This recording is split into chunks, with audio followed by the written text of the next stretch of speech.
So all my real niggas, you gotta keep going. Shit get thick out here, man. Stay focused though, you know what I'm saying? Ain't nothing, man. Can't let this shit get you down. Yeah, nigga, that's for sure.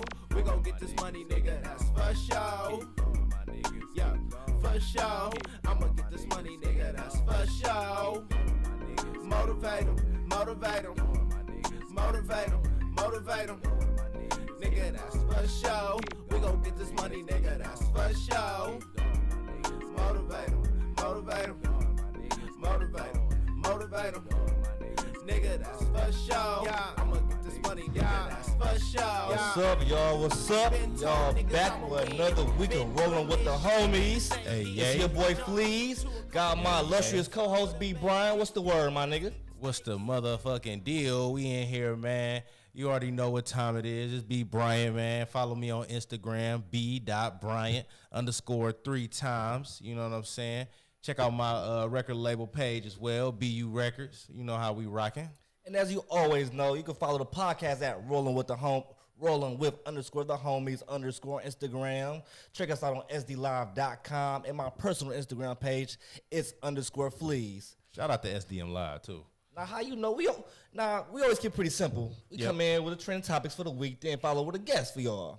It's a little bit different today. Yep. As we know, we're a 2-year anniversary since the death of our honored artist, Nipsey Hussle. Man, R.I.P. Nipsey Hussle. We're going to get to that, but, you know, that's my guy right there.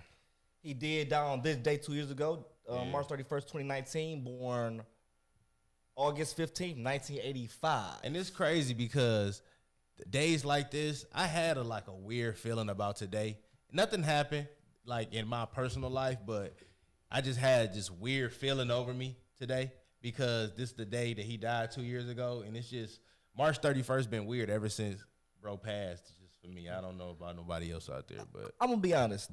I wasn't the biggest Nipsey Hussle fan music-wise. I was more a fan of the stuff he was doing outside. I mean, I was a fan of some of his music, but I wasn't the crazy he the greatest artist ever. Right. I was more a fan of what he did in the community, what he was doing. I'm more like a lot of people. I'm more a fan of who they are outside of their music because I don't really fuck with you as a person. I can't really rock with your music. It's crazy because I it's people out there that I'll be like, I fuck with him, but I don't fuck with his music. Like how you kind of talk about like let me give you an example of somebody like that for me.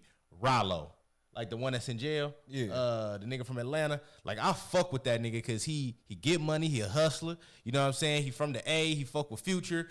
He got every tendency that I fuck with, like some real nigga shit, but at the same time his music is just kind of off to me. Definitely. Man, but like I said, we're gonna devote most of the show to my dog Nipsey, man. Like once again, R.I.P. Nipsey, rest in peace to anybody lost in this game out here. Yeah. Shaw, Lauren, London, all his kids. But before we get into that, let's get into these trending topics. Oh man, there's so much shit to talk about these days too, man. Oh my God. All right, we gonna start with my dog Lil Nas X. Oh God. This nigga worse than 6ix9ine. And the Satan Nikes, you get up here? No. They was only $1,000. You got that bag, B. Man, look, I'm not putting $1,000 on shit that I don't agree with. You know what I'm saying? I'm gonna tell you that up front. You know what I mean? Let's get into the details about this Satan shoe. Let them know. It features a bronze pentagram, an inverted cross, and a drop of real human blood. So they say.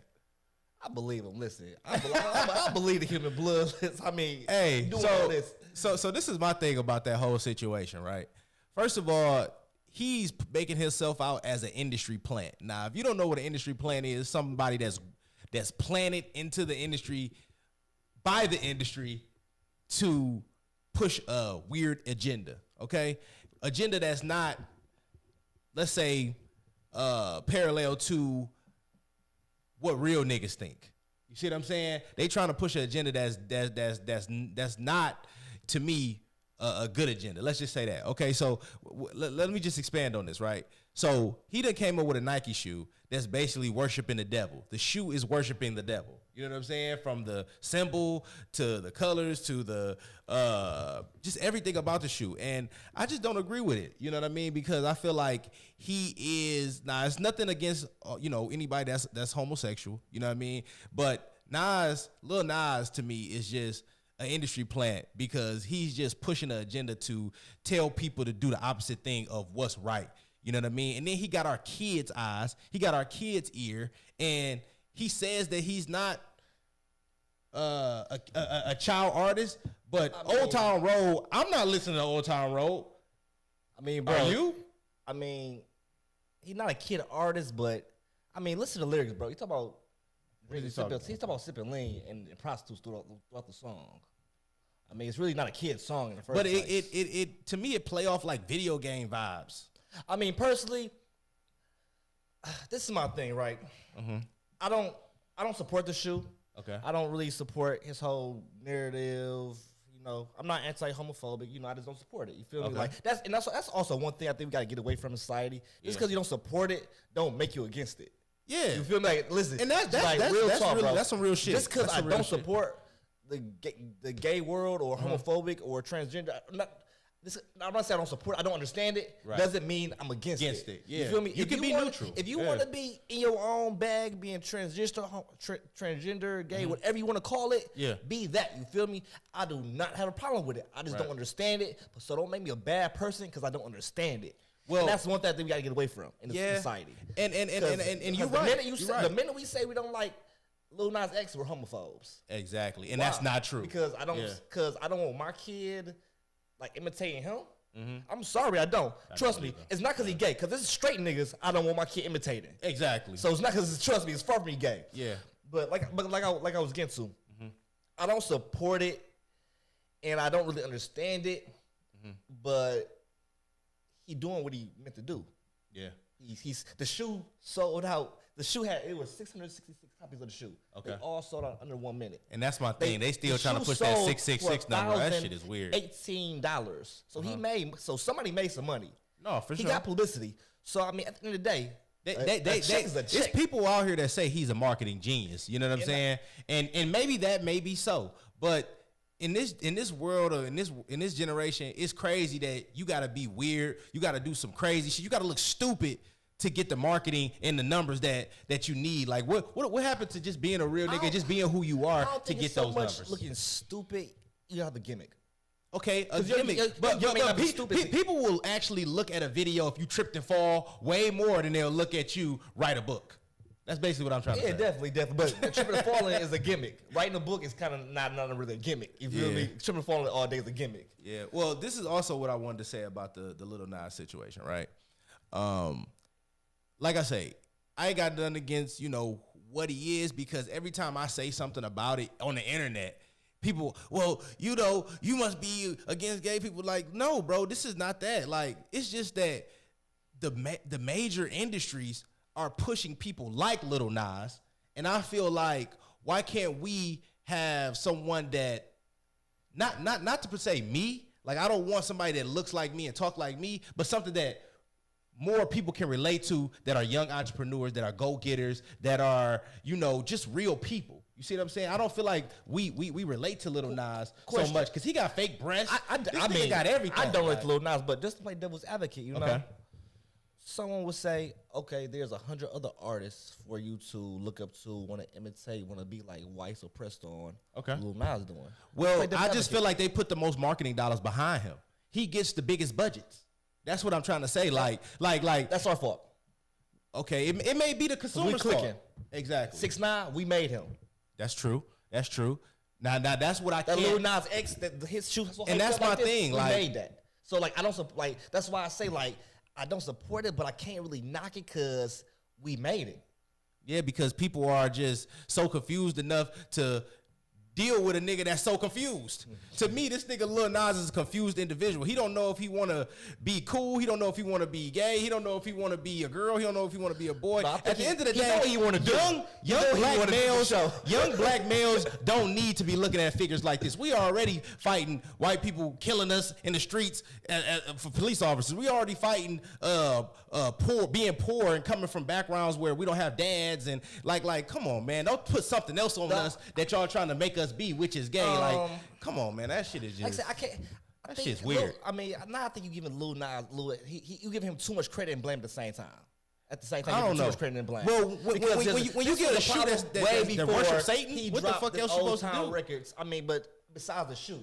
Oh, this okay. shit is so weird. We see the shoe, man. We see the shoe. Come on, man. The nigga nails is painted. He got the devil eyes. He's all red, bro. This ain't saying nothing but kids follow me to hell. Hold up. The shoe has a Bible passage that says from Luke 10:18. I saw the Satan fall like lightning from heaven. So who's Satan? Him, his idol? Who's Satan? I mean, and then he dropped some video. Now I don't listen to the nigga, so I don't know what. That's the video was weird that's as a whole fuck. We gonna just move on to a different topic because we gonna be the video. We could be here all day without the video. Man, I didn't even see it. I just seen a picture of what's in the video, and I don't even want to see that shit. Continuing these rappers in trouble lately. Oh, I really man. want to call it trouble. I just want to say a little altercation that we don't know quite the details of it yet. Specifics, Which I right. will say before I get started, name me a man that probably ain't been in a situation at least once in his life with a female. And did y'all see the Quavo and Sweetie video? Bro, man, Now last week, B, we said we don't want to talk about allegations. We hate we don't being pillow chatty talk. patties and We all don't that pillow stuff. talk, so we don't know Right. what's going on. They Right. broke up. We're gonna find out what happened. Yeah. So The video what happened? So I seen the video about What the you think? elevator What you situation, think? right? What- And I actually think the elevator situation wasn't as bad as they tried to make it be. Because I actually seen Question, somebody B. comment and say he need to be. Okay, go ahead. What you How do gonna you say? know there wasn't a shooter outside and he was saving her life? Okay. Now I like your angle, but that is not the fucking case. I mean, you don't know what's going on. Not the fucking You case. know what's going on. You No. see the way he saw that camera? I'm a hero. No. Hey, that's one thing people need to stop acting like they know what the situation is. Nobody knows what relationships are behind closed doors. It may look real nice on Instagram. Just because definitely. it look good on Instagram don't mean it's good in real life. All You know them what I'm saying? Birkins, all them cars. Yeah. Clearly, Quavo wanted them Birkins back. But on a serious note, Quavo though, got that dough. but on a serious note about that situation, though, right? Yeah. You shouldn't never put your hands on a woman, but we don't know what sparked interest, sparked their altercation off. Yeah. For all we know, she could have put his hands on him first. Right. And Yeah. how I was taught from my mother taught me this, woman or not, if she want to fight like a man, Yeah. don't hurt her, but let her know. Well, I'm a man, baby. You No. not about to beat on me. And let me tell you this: if And he would have, don't hit her, but maybe restrain her, hold her but that's down. kind of what he did. Yeah. Though he kind of just was like, like say for instance, you pushed the girl. To me, that's not right. But at the same time, We don't know may what need to she get was pushed doing. a little bit. You know We what don't I'm know what saying? she was doing. She Right. could been swinging. It's been plenty of times. Yeah, girl when I done was, swung on when I him, was threw shit at younger, him. Right. and I done let girls swing on me, and I'm doing up, blocking, and trying to swing back. Yeah. I look up, my face scratched up. My cut on my lip. Girls on do my too neck. much sometimes. You feel me? So sometimes y'all gotta be restrained. Y'all gotta be held down. And like I said, it's not right to put your hands on a woman, but listen, if you attacking me and I swing you to the floor, don't play that victim role when the police show up. Exactly. Because guess what? Like Mike F say, who get to the phone first? I come bail you out, baby. But Who look, get to the phone first. So my thing is, if he didn't physically like ball his fist up and punch her in the face, or he didn't slap her, that would have been my problem. I don't think this was a Ray Rice incident. This is not a Ray Rice I don't think this is a Ray incident, Rice and I don't believe that. You know what I mean? Because like I say, I seen somebody in the comments of the actual video or whatever. Man, he should get his endorsement stripped. He should get this stripped. And to me, I just feel like y'all too opinionated. You don't know what this girl done did to this nigga. You don't know what this nigga done did to this girl. At the end of the day, that was normal relationship shit. No, I'm gonna give you a real That solid really answer. was. What I believe probably what happened. They was probably having a heated argument inside the elevator. Yeah. The door opened. She trying to walk out, and Quavo wasn't done talking and said, "Come back here." And every that's nigga has been in that situation. Bro, that's where some real he had been shit, talking bro. to his girl. She done talking Yeah. and trying to leave. He say, "Hey, baby." Come on. He with a little bit of force and aggression. No, I ain't done talking. Exactly. Show me a dude that has been in that situation at least once in his life. Exactly. I don't care. Not saying the way he Especially- reacted was good, and to but me- we don't know the details. We don't know what she did to him. We don't know, we don't know to say, like, listen, if it was Ray Rice incident where we see him cock back and knock Pull her her out, shit out, that's, right. She was unconscious. That's undefensible, you know. But Yeah. when I see him simply pull her back and she fall, it wasn't a yank back. He pulled her back and she tripped over the bags, in my opinion. Yeah. But you know I don't- one thing, I can't- I don't know. I can't really be like, he abusive. I can't stop looking I can't over say this he as abusive. well though. I don't really like how the media tries to annihilate black males anytime they do anything. Like, let's not forget, it was just a football player, a white male just beat the shit out of this one girl. Like, and that was his girlfriend, his wife. He almost killed her, and then she got up and he said, "You're not dead yet." I haven't seen another story on that since that happened. And she was bleeding. She was fearing for her life. Sweetie was nowhere near in that situation. Well, you see what I'm saying? And they trying to paint Quavo out as a bad person. Now, I'm not trying to say Quavo is right. That's not what I'm saying. I'm just saying that, come on, man. Don't try to just kill my nigga Quavo off this one situation. Quavo had a flawless resume before this. The only thing I will say, learn from personal experience, that I will give advice to anybody. If she don't want to talk no more, she want to leave the room, let her leave. Let her leave. Because I agree with that. For perfect experience, bro, if you try to hold her, even if you're not being threatening or aggressive to her, if you trying to hold her in a room or hold her in a certain place to talk to her, from personal experience, bro, that is going to go left. It's in her mind, you can't control a woman even if you're not harming her or hurting her, the fact that you just want to hold her and talk to her, you're holding her against her will, and she's going to act like you're being abusive. And you know girls are so goddamn emotional. And so when they tell the story, the stories will come off. You held her against her will. Fight. So personal experience, bro. Yeah. If she don't want to talk, send a long text message, bro. Exactly. Send a long ass text message. Yeah. Let her go. Yeah. Let that go. Right. To keep this car rolling. No. Yep. You rolled up, B. You rolled up, B. You roll up slow as hell, bro. Keep this car rolling. My boy Cameron in the wood. My boy Cameron, man. He did a Drink Chapter interview. Yeah. And he was talking about that's my nigga. Social media activity and stuff. And quick question, B. You a rapper stuff. You have to block a lot of people on Instagram or social media stuff. I have. Yeah. Why? Just quick. Real quick. I feel like and it's funny, Cameron said this. He had said like if somebody comes we don't get the camera. Wait. No. This was a great reason though. Okay, so basically, I'm gonna just get back to me, right? I blocked the person because somebody came on my page telling me what they don't like, and I knew them from the past. So don't come on my page telling me what you don't like and what do you feel about this and being all opinionated when I didn't ask you for your opinion. This is not for you if you don't want to watch it. You don't have to deal with me and you don't have to follow me. Definitely. You know what I'm saying? And if you don't like something on my page, then get the fuck out. Fact. Hey, that's what I'm saying. And if you can't control yourself enough to get out, I'm going to assist you to the door. Well, speaking of block, my boy Cameron, I think he might have blocked more niggas than you actually follow or follow you. Yeah, he got over 200,000 people blocked on his social media. He blocking celebs, regular people. He say he block you for anything you say he don't like. If you don't like a song that you criticized about, he's blocking you. Now, you feel like you just being too sensitive or that you need to block over 200,000 people or you just being like protective of your art and your craft? I mean, I think a person like Cameron, it's now I'm not Cameron, so it's like I understand why he would block, because it's like when he go out, like just say he go out in real life and niggas running up to him saying, "Can I have your autograph? Can I have your autograph?" And then he tell him no, like, "No, I'm about to go to the store." And then they start getting all emotional. That's a reason to block a nigga. You know what I'm saying? And that same thing go for the internet. Like, bro, if you come on my page and you too opinionated and you talking about what you don't like, and I tell you, okay, we had that conversation, and you got to keep going, keep insisting, DMing me, you doing too much, bro. It's time to block. And that's what I see from Cameron. Like, that's a situation, something like that. Well, like, maybe because I'm not like an artist or a rapper or anything. People be fans or maybe I'm just that petty. Yeah. I don't block nobody because you about to get all this smoke. I don't block nobody. Yeah. I'm gonna go back and forth with you all day. Like I think Jason has the weirdest mindset. Like that's him though. That's like I said earlier, B. The only person that compete with me in this petty bag is 50, and that's because he got more money than me. Yeah. Once I get them M's, 50, we have a petty war, bro. Because I ain't blocking you, bro. You don't block me. I'm pulling up. We on all this petty shit. You look like young buck crying. No, look. This shit had me cracking up because I actually seen the video when this nigga Cameron say, look, the example is if you come to my house, nigga said, and you say, I don't like your furniture. And nigga said, okay, you don't like my furniture? That's cool. I don't like your vase. Well, you get the fuck out. And they said, don't come in my house telling me why the fuck you don't like shit, bro. Get the fuck out. You don't need to be here. Like, that shit had me cracking up. But Cameron's one of my favorite artists. My petty bag would get deep. You tell me you don't like my couch. What you would have told him? Shit, I got one that costs a lot more over there. Want some on that one? Ooh, you said you don't like that one. That bag, huh? You don't like that one, big fella. Nigga, you got a couch? That's where I'm at. I'm not gonna go, hey, you got a couch or little? I've been in your house.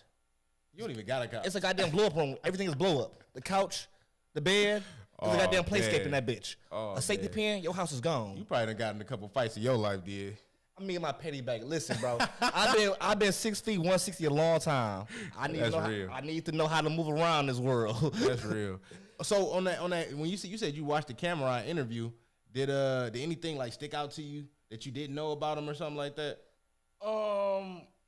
I'm not gonna say so much that I didn't know because I've been a huge Cameron fan a long time. Okay. But what I did like to hear is his perspective on a lot of his lyrics. Because if you hear a lot of Cameron's song, like he's lyrical as hell. You may not catch or understand Cameron because like his wordplay and what he say, you might not understand it.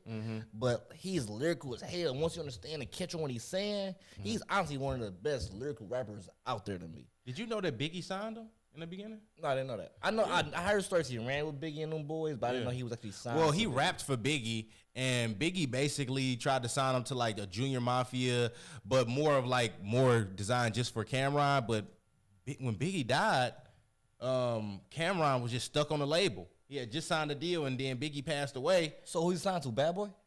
No, not Bad Boy. It was a more of a parent company to Bad Boy at the time. So I'm assuming Universal or yeah, it was some shit like that. But Biggie was trying to separate him from the Bad Boy situation and just sign him. But at the end of the day, Cameron, that deal fell through because, you know, bro died. And then Cameron doubled back and did a couple more albums for that record label. And he don't even he said he doesn't even to perform some of those songs from that situation because he doesn't own any of them. He doesn't like to up that, like Horse and Carriage. Oh, yeah, I heard about that. Because actually, he owns it, but someone else, I think he said the other producer did a lot of work on it, so he doesn't promote it as much. Like, of course, it's his music, so he owns rights up to it. But the producer did the majority of the work, I think he said on it. Yeah, he was saying it was reasons why he don't perform certain songs. But, yeah, Cameron's still one of the GOATs from our generation, though. Now, one of my favorite albums of Cameron, Purple Haze. Oh, yeah. Came out when I was going to say middle school. My favorite song, track 5, Killer Cam. So this is my next question. That shit on in a car. What's up? So I got a question for you since you brought that up. Do you think Cameron was hotter when he was in What Means the World to You situation, or do you think he became hotter or more of a household name when he dealt with Rockefeller? What do you think? I took a long pause. I had to think about that one. Yeah, you had to. I mean, if you're a Cameron fan, you got to think about it. He falls into the same category I think a lot of artists fall into. Their early projects are a lot better than their mainstream label projects. Where he was still a good artist on Rockefeller Records, but that his early projects on SDE, stuff like that, like that was the Cameron that I fell in love with. You feel me? Like I say, it's not just Cameron. It's every artist. For instance, I was a huge Young Jeezy fan. That first album, all them mixtapes. You know, by the time I got to Recession, I was kind of off of, you know. Right. J. Cole, another one. I was a huge J. Cole. I mean, I'm still a huge J. Cole fan, but I could see the change as in there. Or like even T. Grizzly. Yeah. When T. first dropped, I was huge, but because I don't knock artists for becoming more industry based, because I mean that's where the money is. You can't become a platinum artist making millions and endorsements in the streets. You can't. You gotta go mainstream. You gotta sell out the record, the concerts. You gotta appeal to the white people. You feel me? But it just put it like this. I understand why you make that leap over to mainstream, but don't lose your home base. Right. Don't lose your home base. So my thing is about Cameron, I think he became hotter once he came to Rockefeller. And I liked how he moved. Oh, you know, I answered your question wrong, my buddy. I'm sorry, I answered the word. He became hotter, became the Rockefeller because he was more known. Exactly. But in my opinion, I liked him better when he was on that What the World Would Do For You type stuff. Because he actually became more of a businessman when he came to Rockefeller, if you ask me, too. He had to around Jay and Dan. Yeah, I mean, Jay and Dan, your choice. He did one of the best jobs of bringing artists and putting artists on, and he got to chill a little bit. When you got artists like Joel Santana, Jim Jones, Freaky Zeke, J.R. the Writer, like he had niggas really on his head, like for his artists. You know what I'm saying? But I don't know if it's true or not. But the stories up here, like I said, I've read numerous books from Jay-Z, other rap artists, different like that. That Dipset era was kind of like the breaking point of Rockefeller because Dipset was all Dame people. It was, yeah. You feel me? Dipset, you feel all the Dame people. You feel me? Right. And they felt like they should have had more than what they had. And Jay Jay was like, this ain't. I'm the nigga. Who this nigga? I'm Jay. Yeah. Like, not trying to be disrespectful to nobody, but we know how that. You feel me? Know how that shit go, bro. Yeah, but shout out to Cameron, man. That nigga's a real business nigga, and I don't even know if niggas know this. Like Cameron, he owns like Burger Kings and shit. Like bro, really be owning franchises. He a real businessman, bro. He been rich after rap longer than a lot of rappers. You know what I'm saying? But people don't know that. You know, Cam really get that pay. So shout out to Cameron for that. Man, to bring around to a serious note, you guys, real quick, man. Yeah. I don't know if you guys been following the George Floyd murder trial. Actually, let me correct myself. It's not the George Floyd murder trial because he's a victim. Exactly. It's the officers of the murder trial of Minnesota, of Minneapolis. Yeah. But anyway, one of the attorneys defending Derek Colvins, of course, one of the officers we know, made some statements regarding the death of George Floyd. In court, his statements were he blamed the crowd for distracting the cops and argues George Floyd died due to drug overdose. So not only are you saying that the cops were distracted by the people yelling to get your knee off his neck, distracted you for taking your knee off his neck, but he was high on drugs. Yeah, that's what they said. George Floyd was high on drugs. So you telling me that the people yelling to get your knee off my neck is distracting you from getting your knee off my neck? Yeah, that is the worst argument, and I see that's like the argument that the lawyers actually rocking. Yeah, like, and I'm really not fucking with that. He said that in live court, like they were saying that the officers felt like their life were in danger by the citizens, and it's like if that's the case, pick the nigga up and put him in the car. And if it was a drug if it was a drug overdose, right? Yeah. Has there been autopsy done? I'm assuming autopsy's been done, everything. Yeah.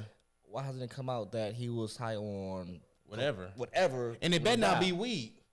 But I wish they would say he OD off weed. Man. Come on, bro. Let's keep it real, bro. You gonna go sleep before you OD off weed. You gonna literally go to sleep before you OD. I'm a little ashamed of the police department in that area for doing that because a little?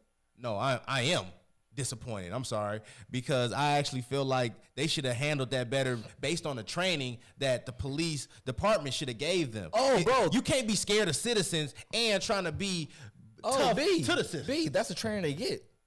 The training that you I don't like that. That's the training they get. That's their training they get to restrain you. You know what a cop told me? A cop told me straight up. Once his gun is drawn, he's not taught to de-escalate. Oh, okay. Literally, a cop said, in their training, that's horrible. Once their gun is out, they're not taught to de-escalate, which means once it's out. Don't put it back in your holster. Yeah. So really, if you put your gun on me over a traffic stop, you're not taught to de-escalate and put it back in your holster over a traffic stop. That's crazy. Like that's that. Crazy. So knowing that simple training tactic can affect lives affect hundreds of lives. You feel me? How many other fucked up training tactics do you think there are out there? Man, let's talk about how many other people that probably been George Floyd that we didn't hear about. That one just got recorded. Or I'm gonna keep it real, bro. I've had numerous encounters with the police, correctional officers, in jail settings. I hate to say it, but I've had worse encounters with the black officers and black COs than the white ones. Oh man, you're not lying. It's like they always trying to be on some pride shit. You know what I mean? Personal opinion. Like I said, I could be wrong. You could disagree with me. Feel free to disagree. But the white boys from my police and jail experience, they just doing their job, trying to go home. Not all of them. Some are assholes, dickheads, but majority of them trying to go home. Okay. Most of the black COs and officers I've dealt with all has, an overseer mentality. I'm the head nigga in charge. Yeah. And honestly, bro, I would love to bring someone that had jail or prison experience up here. I wish I could have asked Mac when he was up here doing his experience. But I hear it a lot. We're bro, the white COs, white officers, they trying to do their job and go home. You know, the black ones that be like, yeah, but on the streets it's vice versa. I'm gonna be honest, because I feel like, I just feel like in certain situations. Last time put me over said, he said, "You got your ID on you?" I said, "No, it's in the car." And I guess I reached on my car door. He said, "Stop moving. You want to get shot?" Who was it? The black guy or white guy? Yeah, it was four of them. Oh wow. See, I try not to have no run-ins, but I feel like one thing that black community needs to take in is how to talk to cops. You know what I mean? How to de-escalate the situation from your perspective, right? Don't get rowdy with a cop because a cop always gonna got that pride. Like you say, you just said it yourself.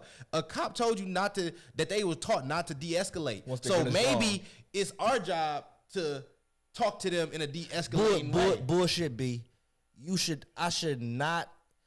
I don't feel like you should get hostile with a cop. The burden of guilt should not be put on the victim. You feel me? Perfect example, right? I've always said this. If you're a surgeon and you fuck up, I can sue you for malpractice, use a license, lose your money. You have to be insured. Why don't we make these guys carrying guns, have the power of life and death in their hand, be insured? Which means, guess what? If you fuck up and shoot me, I don't sue the state. I sue you directly. You lose your pension. You lose your money. You lose your job. So guess what? You rather shoot me in my back or lose your pension more. The thing is, if the cops were more, I will never put the blame on us. Guess what? Guess what? I hold you to a higher standard because that's a job you chose. No, guess seriously. what? If I go be a goddamn fisherman on the Bering Sea, I'm not gonna be able to like, damn, this water cold. These fish are all over the place. That's a job I chose. But if cops were held more responsible on a personal level, I bet you would be less shootings. Yeah, they would. It would. That's why I say pass a law where the same way you can sue a doctor for malpractice, you can sue a cop personally. Because guess what? Suing the state, suing the city is nothing because that's not the city money. They're not losing their pension. Guess what? They're going to get paid leave and probably like the cop that shot the guy in Minneapolis in the back and killed him, Fernando Castro. He's a cop in Texas now. You feel me? He literally the Asian guy? Yes, he literally killed the man on camera. And now he's a cop in Texas now.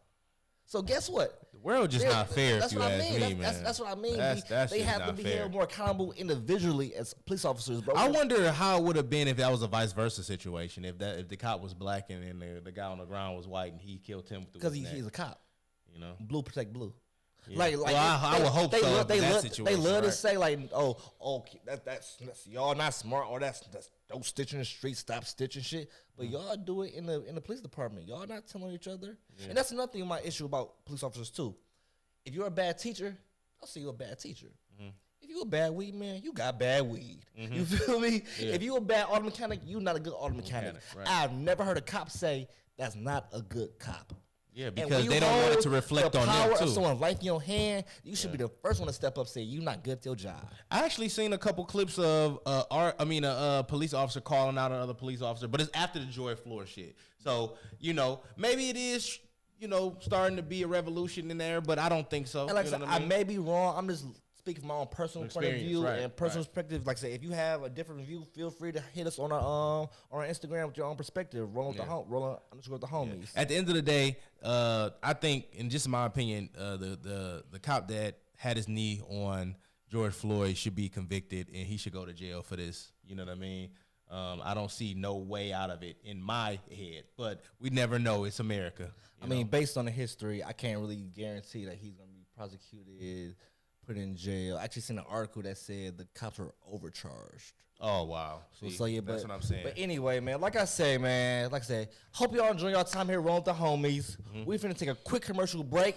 When we get back, we're gonna get into this Nipsey tribute. Yes. All right, rolling with the homies. We'll be right back. Right back.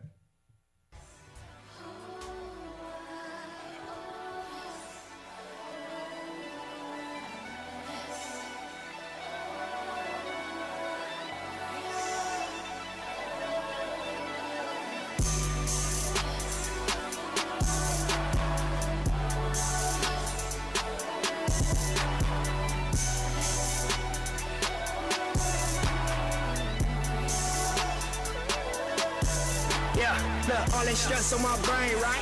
Poker face, I'm in the game, right? Need a week to think, maybe 8 nights. So promethazine in a straight flight. Let me call on my phone, let me get in my zone. Let me sit on myself, just leave a nigga alone. I'll be back in a few, got some rapping to do. Got some stacking still running, got some laughing to do. Jokes to the side, niggas know that they ain't fucking with the flow I provide. Notice how I started out of flow has evolved. And me and Rollo styles like Wade and LeBron. And it's all money in and your bros with the chart. Hoes on Minaj for the bros carte blanche. And them out of town suites cause they know we the ones. Equity, nigga, what I've chosen, of course. No 360s, clothing and tour. When I do drop, I'ma blow past niggas and I toe tag niggas like I told them before. Got flow, got horse. Got dope, get more. Fuck mine, get yours, and the show just started, nigga, hold your applause. Try to get to my spot. Look, you gotta go up floors. I put the 6 on stock, I was running through tires like chicks on tour. And if I'm at the game, you can bet your bottom dollar that I sit on floor. And if I'm at the fight, you can bet your bottom dollar sweat hit my whore. Won't take no loss, won't take days off. We go so hard until we fall. Won't take no loss, won't take days off. We go so hard until we fall. A nigga used to dream, my reality's a dream now.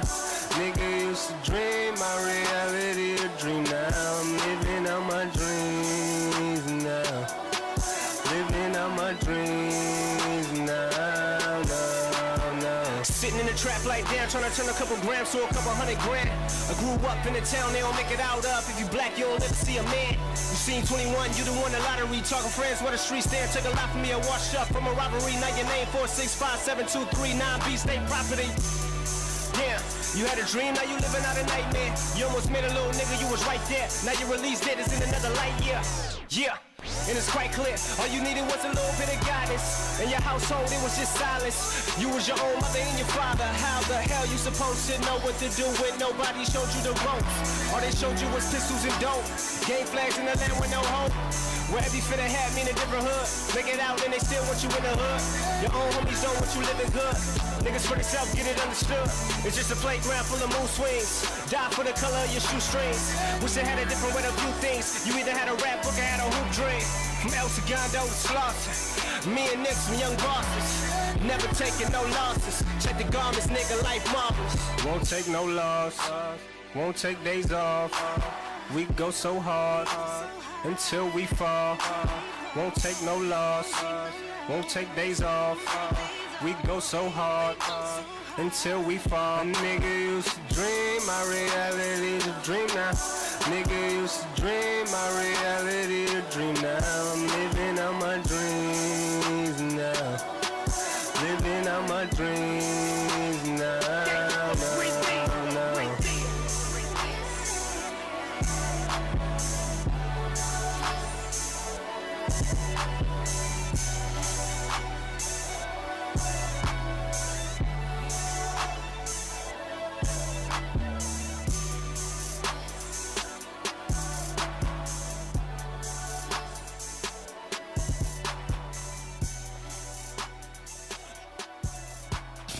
These beats are hot. Hot, hot, hot, hot. In the mix with the baddest DJ.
They just want a friend, but I've been real before rap, so I won't pretend. Tell them to they face all the flaws that I'm noticing. I never fuck with your type and I won't begin. And then it's, oh, we on this high horse. But bottom line, bitch, nigga, this is my horse. Never kill nothing, you just wait on it to die first. But this gon' be the season that you watch your niggas fly north. I drop classic after classic. Streets on fire, soft rappers can't match this. I ain't doing features even if they got the cash. Me and Black Sam ballin' out the shop on Sloss and that blood. It's way more profit in these clothes. Why I give away this music and make double back in shows. I 360 myself, then I exercise control. I hustle.com, my digital Louis Stowe. Tell them, catch up now or find out later. I'm revenge change in the form of success to all haters. Where a Benz is a form of respect to spectators and your friends. Keep it real for a sec and switch later in this material world. The thought is contagious. Insecurities created cause niggas is less famous. And most of the time they just send it for these hoes. So it's fucking up their lives when she see there's no control.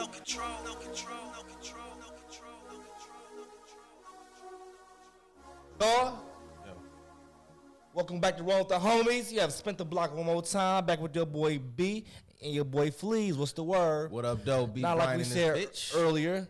Unfortunately, this week we don't have a guest for you guys. We've still got a great show. Yes, sir. A Nipsey Hussle tribute.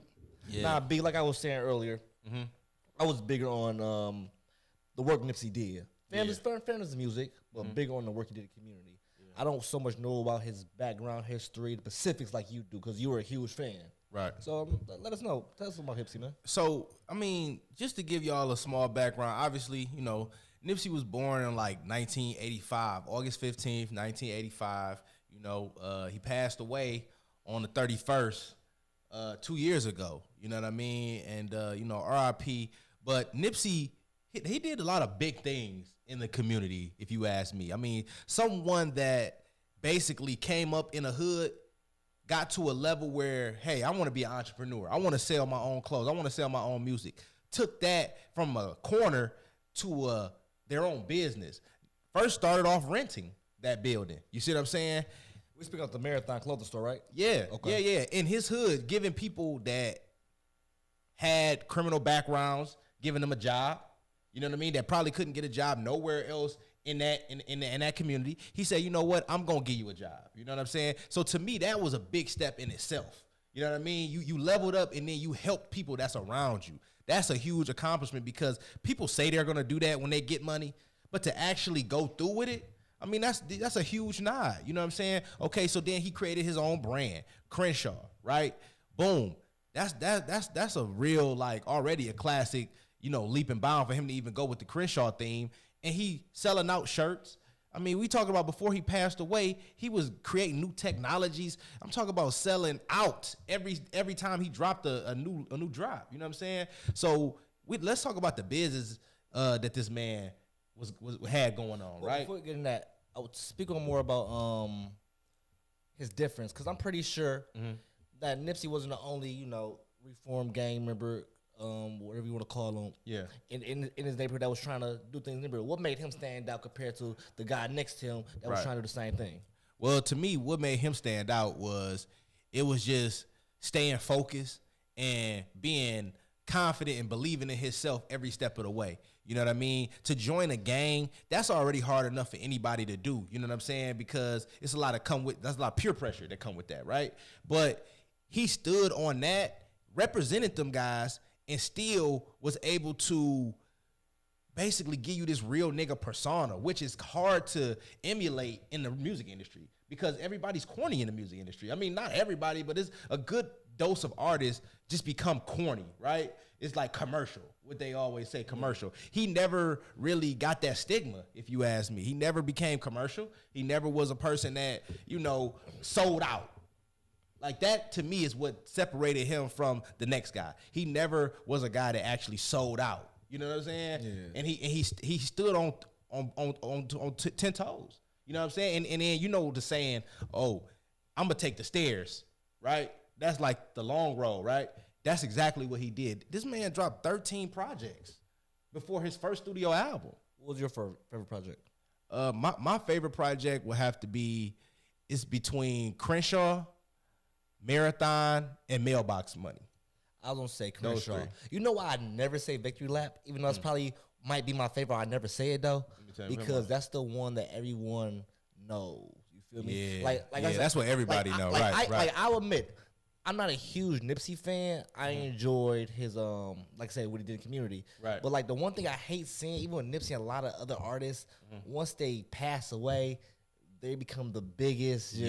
Oh my God. I listen to every. Oh my Jesus. I was the bro. I'm with you every day. I never heard you once play a Nipsey song. Man, you know what? And I like I said, no, show that man, show that man love, show respect, but keep it funky at the same time. Yeah. Like me personally, you feel me? I'm not about to go here banging Nipsey up and down 7 Mile because I wasn't doing that when he's alive. Okay. But guess what? I am gonna keep saying, I fuck with that nigga doing for community, and I wish I could emulate that myself and my peers. And I appreciate the honesty because Nipsey was somebody I wasn't really on until the Crenshaw mixtape. Let's be real here. Like, I was down in Nashville with my boys, and I heard them playing this album, and it was literally from a music standpoint, and what he was saying in the music, it had so much substance. But at the same time, it was so cool. I'm like, who the fuck is this? He was like, bro, that's Nipsey Hussle.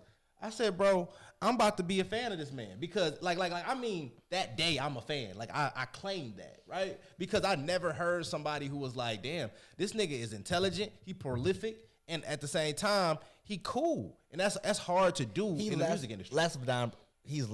Unfortunately, he was the last of a dying breed because there's not a lot of art. Totally. Let's look at the rap game now, man. Like I said, and before I say this, every time I mention a artist's name on a show or anything, it's not the downplay artist or say not telling like this is my own personal opinion. Right. Agree, disagree. Right. You feel me? Right. But the rap game now is watered down. Yeah. You got the. Oh my God. You so got watered the, down. Yeah. And I don't want to say these guys don't have talent because how do I word this without sounding disrespectful? Yeah. Because Nipsey and J. Cole are lyrical rappers, you know? And they're less of a dying breed. Yeah. Then I compare them to the rap game now with people like Lil Thug and Young Thug and Lil Yachty, you know? They're not really lyrical, but the creativeness behind their songs and their imagery is like, damn, how can I say he not an artist? Because like Young Thug, for instance, right? I become more of a Young Thug fan over the years because like his imagery and like this nigga might not have the best lyrics in my ear, but man, like his artistry, his concept and thought process behind like what he's saying and doing is like, like that's what it is. Like it's literally like two lanes. Either you're not creative and you just got straight bars, or your bars not that good, but you could fucking build a coloring book. Well, I mean, I don't think it's a lot of artists that's out there like Nipsey out there right now for sure. Like he inspired me, and like you could feel his music, right? I feel like back to your point, it's not a lot of artists you may feel their music. Like it's like this song hard, but I don't feel it. You know what I'm saying? And it's hard to get that because it's hard to feel. I fucking bitch smoked the weed, went to the club, threw 1,000 bands. Exactly. It's hard to feel that. It's hard to feel that because that's so surface. You know what I'm saying? My nigga Nip was getting deep. And right now, everybody got pandemic money. We all at the club. Come on, man. That's what I'm trying to say, man. And my nigga Nipsey was something that was like, it was just so precious. Like, and it's like, to me, I looked at that shit like, if somebody had killed him, bro, I know a nigga would kill me. You know what I mean? I ain't trying to say it like that. I was always told, they hated on Jesus. Why should I expect any better? Right. I mean, niggas hate on Jesus. And, and it's funny that you brought that up because I kind of compared Nipsey life to that movie that came out. Bro, I thought he was going to say you compared Nipsey and Jesus. No, not Jesus. That's where you was going with it, bro. No, I was talking about about the movie about Fred Hampton, about how he was gathering people of different demographics. It was different, just different walks of life. All different races, but they all believed and understood this way of life and the words he was saying. So, obviously, Nipsey ain't here to back himself, but it's like, bro, a nigga like me, he sparked my brain. You know what I mean? Like, I don't think there's nobody else out there that inspired me as much as Nipsey Hussle did through the music industry. I mean, like I say, getting back to his business his acumen, right? He had partnerships with brands that are like almost $1 billion brands, like partnerships, like when you hear Jay-Z got a partnership with Moet, right? That's a huge company, right? Okay, that's what Nipsey grinded his self to do. He lined himself up to do that. I don't think people understand the importance of that, what you just said, B, because the people that usually get those major $1 billion brand endorsement deals are the Jay-Z's, the LeBron James. No. Most people get the endorsements. He got the partnership. No, listen. Well, the endorsements are partnership. Most people that get them huge $1 billion companies are the Jay-Z's, LeBron James. Yep. Nipsey was far from, he was a public figure, but far from worldwide where you go everywhere in the world, know his face. You feel me? Because he never dropped a studio album before except the Victory Lap. So the fact that he was getting all those endorsements and partnerships when he was, honestly, he was still in the streets. He just became, with the past couple years, he just became big and regional. Yeah. You feel me? He was only out of the LA scene maybe 2 or 3 years. Yeah, that's it. Because Honestly, I mean, probably like 3 to 4 years. But the only reason I say that is because people, you know how it's like underground. In a big picture of life, 3 to 4 years being outside your city, not a long time. That's not. You know, so the fact that he was able to get them endorsement partnerships without being a mainstream artist right. and just getting national recognition is huge. Yeah, because that's what you talk about when you talk about taking the stairs. Like and you make more money taking the stairs because a person like him owned his master. So now he's passed away, right? His kids is receiving that money instead of Epic getting the money or Capitol getting the money or Atlantic getting the money and passing it down to them. You know, like most people sign those away and get the advance. They'll get $1 million advance to put in their pocket, buy their cars, buy their houses, buy all the shit they want to do. Then when they pass away, all their music masters is going to the record label and not their family. Nipsey was somebody who designed his life to receive royalties from the music that he's making. And that's a huge, huge thing. And that's what I'm glad. I think a lot of artists today are putting on for the younger artists, showing them how to control their own artwork, their masters, so on and so forth, whatever artwork they do. Because right now, if you don't know, Aretha Franklin's going through a battle right now about her music. She's a legendary singer, but she's going through the masters. She came from a time where that was usual. You know what I'm saying? Like Aretha Franklin, even your boy. I'm not saying your boy, but Prince. You know what I mean? Prince, man. No, but yeah, he holding out for the light skinned nigga. but no, Prince didn't really own his masters either. But he came from a time where that wasn't a usual thing. Let me tell you somebody who, you know, and this is along the lines of Nipsey, nigga, Sam Cooke. Sam Cooke was in the 50s, and he was one of the first Nipsey Hussles out here. When I say that, he owned a record label. He started to sign artists into his label and owning masters. And people don't understand, Sam Cooke was one of the first to do that. But you know, as a black man. You know what's crazy about Sam Cooke? And now this could take us to a whole different topic, right? I love Sam Cooke. Sam Cooke, he battled for a long time with. Like I take a lot of pauses today because I'm trying to think how to say it without. I get it. Not trying to be offensive. Yeah. Being who he was and who he had to be. Yeah.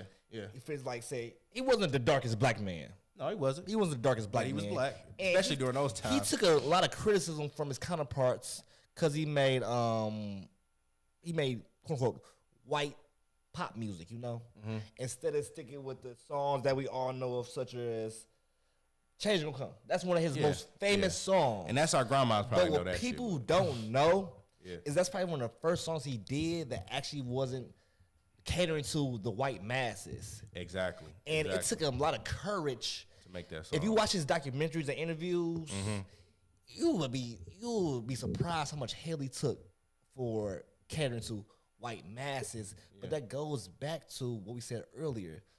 Sometimes you gotta leave your roots and cater to the mainstream audience. You do to make some money. I mean, especially in the music industry. In the music industry, so people are big for that. So it's like, as a black man in the 50s, you already probably getting shortchanged. Now I gotta kind of sell out my people to get a little extra change. Yeah, it's like, damn, I'm between a rock and a hard place. You feel me? And that's why I think everybody watch a Sam Cooke documentary. Please and do. Also, there's a great movie. There's one on Netflix, I think. Amazon Prime. Amazon Prime. Directed by Regina King, called Nights in Miami. 4 Nights in Miami. Oh yeah, was Sam Cooke in that? Sam Cooke, someone plays a role. I like that. I mean, I heard about that movie. Yeah, those are really good. The documentary and the movie is really good. Check out Sam Cooke, man. But yeah. So and just to go back to Nipsey, Sam Cooke and Nipsey are very similar. It's just that he did it in this time. Like I say, you know, he's just a great businessman. Like I say, he owned a store, you know, selling out heavy product, along with the fame that he's doing, selling those, going, you know, getting 30,000 a pop just to come to a pop-up or do a show, and you still making 30,000 off your clothes, and then you making another 30,000 off your music. You know what I'm saying? Like, it's so hard for anybody in a music business to make that happen. Now it's more usual now because you got people like Nipsey and Jay-Z, but you know, that's what you got to look at. Like I say, he had partnerships with Puma, Atlantic, even Rock Nation got on the team. You know what I'm saying? So, you know, what can you really say? I mean, he was just getting started. Not to mention that he just closed on the building that he started his Crenshaw clothing line at. He was closing on the whole like plaza. Like, bro, that's like a fucking hood like dream for a nigga, right? I got a question, B, because like I said, I've heard numerous stories, but like I said, you were more into Nipsey life and everything, so you may have heard differently than me. What was the scenario behind his death? I heard it was some guy that was a snitch at Nipsey X'd out the crew, and he basically said, "Fuck y'all." Well, I mean, from what I heard, it was a guy that he used to be cool with in the past. They were actually boys at a time, right? And I guess it was a rumor that he was snitching. You know, I mean, I'm talking about on a street level type of time, right? But I watched the documentary about Nipsey, and every time he pulled up to his clothing store, everybody would come just on some hangout shit, right? Yeah. So that's what happened that day. Nipsey was up there that day in his whip, and niggas pulling up, but this particular nigga wanted to pull up too, like he didn't do what he did in the past. And Nipsey just called him out on it. Hey, bro, you feel me? You know, I can't have you over here because I heard that you was snitching. And bro, your name not good, pretty much. Exactly, your name not good. So dog took offense, and he wanted to fight about it. And not only fight, he wanted to come back and kill him. And that's, to me, that shit heartbreaking, and that shit raised a lot of antennas for any black male out there. You feel me? At the end of the day, when you're at that level, you need to go in. You know, sometimes you need to take the higher route. You don't need to fight, or you don't need to get into. Send a nigga to go tell him that while you inside. You know what I'm saying? Like, when you at that level, bro, be at that level. You can't, you know what I'm saying? See, it's always good. You can always say that. Hindsight's 20/20. Yeah, you're right. You can always say, right. yeah, but right. listen, B, right. if somebody in front of B record clothing store, you feel me, and you don't want them there, this is my shit. I get that. I'm not putting on nobody else. Hey, bro, Jason, this is not your job to tell somebody where to go. This is my shit. Yeah. Hey, bro, move. Move around. Get out of here. But I'm just going. So hindsight 20/20. Yeah, I'm pretty sure Nipsey thought like he better come back and kill me. Right. He probably wouldn't have said it. But shit, bro, if you're in front of my mama house, right, and I don't want you there. Yeah, move around, bro. But this is what I'm gonna say, right? I'm speaking from a place where I see a lot of people on Instagram say, "Oh, nigga, you don't need no security. I don't need no security." Cap. See, that's cap to me. Cap. Because I feel like, nigga, when you getting a certain amount of money and you moving around a certain type of way, it's a time where you need to be a boss and or a leader. And when I say that, nigga, a boss leader hires security, nigga. A boss, nigga, watch Sopranos. Nigga, put it like this. Nigga, the boss is not coming to holler at little niggas. If he's sending other niggas to holler at little niggas. If you want to live a Justin Bieber lifestyle with your wife in Beverly Hills, gated community, you might not need security 24/7. Right. But if you want to still be in the slums in the streets, kicking with your people after you made your money and stuff, nigga, get some goddamn security, bro. You gonna have guess what? It's gonna be your dudes in the hood that love you and got respect for you, or always gonna feel you. But some of the same niggas that's but you know what? You know what, Jace? You know what made me think about this as we having this conversation is some people, when they're living it, they don't really even know how big they actually are because they're actually living it. No, they don't. You see what I'm saying? So he probably feel like, I'm a street nigga. Shit, I'm gonna talk to this street nigga. Our street niggas talk, bro. You were past that. Like it's sometimes that's that part about niggas don't want to leave the streets. No, bro. When you get to a certain level, you need to be smart enough to leave the streets behind. Was he in the streets? Still help the streets, huh? He's at his place of business. At the end of the day, bro, still in the streets, really? I don't think that he should have been there. That's just my opinion, though. That's just my opinion. Yeah, but it's hard to say. It's hard to say, though. Hindsight 20/20. It's hard to say, bro. Like, you're right. I'm gonna be honest, bro. Yeah. If I get on Nipsey level, the way I live my life, the way I move. Like, I'm probably still gonna be in the hood. I'm probably have some security around me. You feel me? But guess what? You gonna probably still be able to catch him. I'm probably not gonna be as easily. I can reach out, touch him, and call him and pull up on him anytime. But I'm pretty sure within the first year or two, you might be able to catch me in the same hangouts. Not saying I'm about to be at Truth at day shift eating lobsters loose as hell. But I mean, you see a lot of that though. You might. Shit, if it's my man's birthday or something, I'm in town. I can't say like, oh, I'm too big to hang around you now. You feel me? Yeah, I get that. Like, it's kind of like. But I get that mentality. But like, I'm also saying that mentality is actually a bad thing too. It's a good and a bad. It's just that I get what you're saying. I get both sides of the spectrum. Bro need to be in Beverly Hills. He needed to be in Hollywood. Like, he needs to be where the rich motherfuckers are. And let the business run itself, that's bro. the thing about it. Like, I guarantee he had a house in the hills somewhere. I believe but he guess did. what? Because guess what, bro? My daily activity and where I live aren't next to each other. Yeah. So you feel me? I highly doubt that his daily activities, his living area was in Crenshaw. Yeah. You feel me? But guess what? His daily life is like I said, B. You don't live in the city, but majority of your daily life involves the city, correct? Yeah. So guess what? Knock on wood, hopefully. Yeah. You feel me? So that's why I say, like, it's hard to say, like, he shouldn't have been there because that's his neighborhood. That's his business, When I go to my mom's house, that's my neighborhood. Yeah. But if someone does something to me, is my mom going to say, oh, I shouldn't have been in her house? I mean, like you say, it is hard to say what you woulda, coulda did, but for any young man that gets to these levels, they need to learn from Nipsey to take yourself out of these type of situations. And it's not correct for you to go check a nigga. Or have a nigga go check a nigga for you. You know, bro, what I will say about boss, this, bro. If y'all want to keep it on some street level shit, bro, since we saying Nipsey was still in the streets where it happened, when it happened, and it happened over snitching, some street related shit. All them niggas that say they ride or die for you, it's a lot of niggas that say they ride or die for me, right? And I ain't got shit. You feel me? Nipsey had shit to offer you. Yeah. That's what y'all should have ride or die for. Exactly. It should have been some niggas jumping for that bullet. Yeah. It been some niggas tackling dude on the ground. Yeah. Y'all ride or die for niggas. But I actually heard something about at all. But that's back to the where point. 100 niggas ride or die. But you know what? Then again, I heard how to, like I said, Nipsey move. He moved away that he felt like he owned the hood, bro. Like I say, fuck like I say, security, all that tied, shit. I'm not tied in with gang politics down there in LA, whatever. But I did hear there was some stuff dropped behind that. Yeah, I mean, I don't think I believe. I'm not part of it. I don't know about it. I can't that. speak on it. But based on the rumors in the streets, and Nipsey, he respect the game, bro. I believe it was probably some. And I just gotta give another, before we go, I gotta give another nod to Nipsey. It's just being an inspiration to anybody out there that's chasing a dream. You know what I mean? And like I said, he took the stairs, and if you listen to his music, he lets you know that it was hard, and he went through a lot of emotions, and he's gotten signed to a major early in his career, got out of that deal, went back independent, and then got a partnership. So just let Nipsey life be an inspiration to you. You know what I mean? And hopefully you keep striving to where you trying to go, no matter what happens. But let's be smart, and let's learn that from Nipsey. If we don't learn nothing else, just be smart. You know what I'm saying? Real quick, you guys. Like I said, we always like to leave you guys with some little positive stuff before we head out with the homies. Nip too, man. What you say, man? No, just R.I.P. my nigga Nip. Oh, R.I.P. Nipsey, but yeah. Nigga gets we talk about a lot of haters today, man. But real quick, I said it earlier. I'm gonna say it again.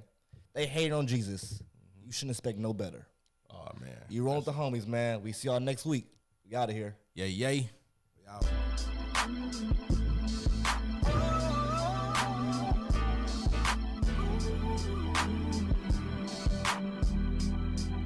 Look, I'm from West Side, California. They run up on you. Ask you where you from and check your tats under your clothing. Hustle, go hard, make sure my knot's swollen. Fuck you, say the wrong hood, bullets explode, and I trust you. People these days, cause that's gold. I seen niggas get killed for who they roll with and chose to keep inside they circle, Satan sitting on your sofa. Same nigga that shot you was the one you used to smoke with. Cold shit, my whole clique notorious. You heard of us, 6 soldiers, murderers, you still serving clubs. Jealous nigga, you broke as fuck, yo bitch on my nuts. Spilling Patron out my cup, she can't get enough. Buffing me down as I puff on the finest kush. They say I be doing too much, I just do my stuff. Yeah, I just do my stuff. Hustle, blue laces, shell cases, check bodies, we don't leave no traces. Big faces, suitcases. If you ain't no hoe, we getting paid, bitch. Blue laces, shell cases, catch bodies, we don't leave no traces. Big faces, suitcases. If you ain't no hoe, we getting paid, bitch. I got Slauson on my back, Ed Hardy on my hip, weight of the world on my shoulders, gold rollie on my wrist. Neighborhood chucks, blue checkerboard tip, Dickie sagging off my ass, walk with a Hussle limp. 2 bricks on my white tee, same color cocaine. I ain't talking dope, I mean the price of my gold chain. All money in, no money out, that was my slogan. What I mean by that is stack it up and don't spend no change. I started small time, dope gang, cocaine. 7 grams was 30 rocks, that was my program. The block propane, young nigga, no change. Shoot out with no aim, so they know your name. Cause where your mama paid rent, that was your game. So when your homeboy bled, that was your pain. And if y'all both catch a case, you don't say no names. That's just the code of the color of my shoestrings. Blue laces, shell cases, catch bodies, we don't leave no traces. Big faces, suitcases. If you ain't no hoe, we getting paid, bitch. Blue laces, shell cases, catch bodies, we don't leave no traces. Big faces, suitcases. If you ain't no hoe, we getting paid, so many bitch. places, seen so many things. Niggas turn against me, tryna chase that cream. This ain't living.